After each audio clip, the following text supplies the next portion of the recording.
যখন কোনো মানুষের মৃত্যুর সময় হয় তখন তার কাছে চারজন ফেরেশতা এসে উপস্থিত হয়। প্রথম ফেরেশতা তখন আসে যখন তার আত্মার নিঃশ্বাস পর্যন্ত চলে আসে।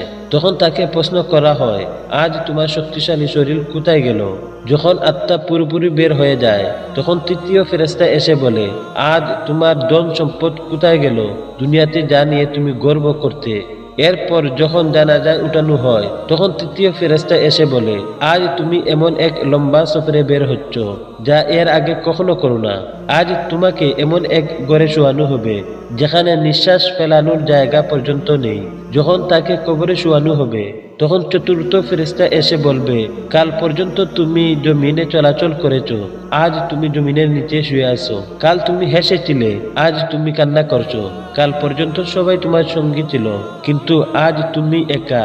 কোথায় তোমার আদরের স্ত্রী সন্তান যাদের জন্য তুমি মাথার ঘাম পায়ে ফেলে উপার্জন করেছিলে? আজ কেহ তোমার সঙ্গী হবে না একমাত্র আল্লাহ ছাড়া।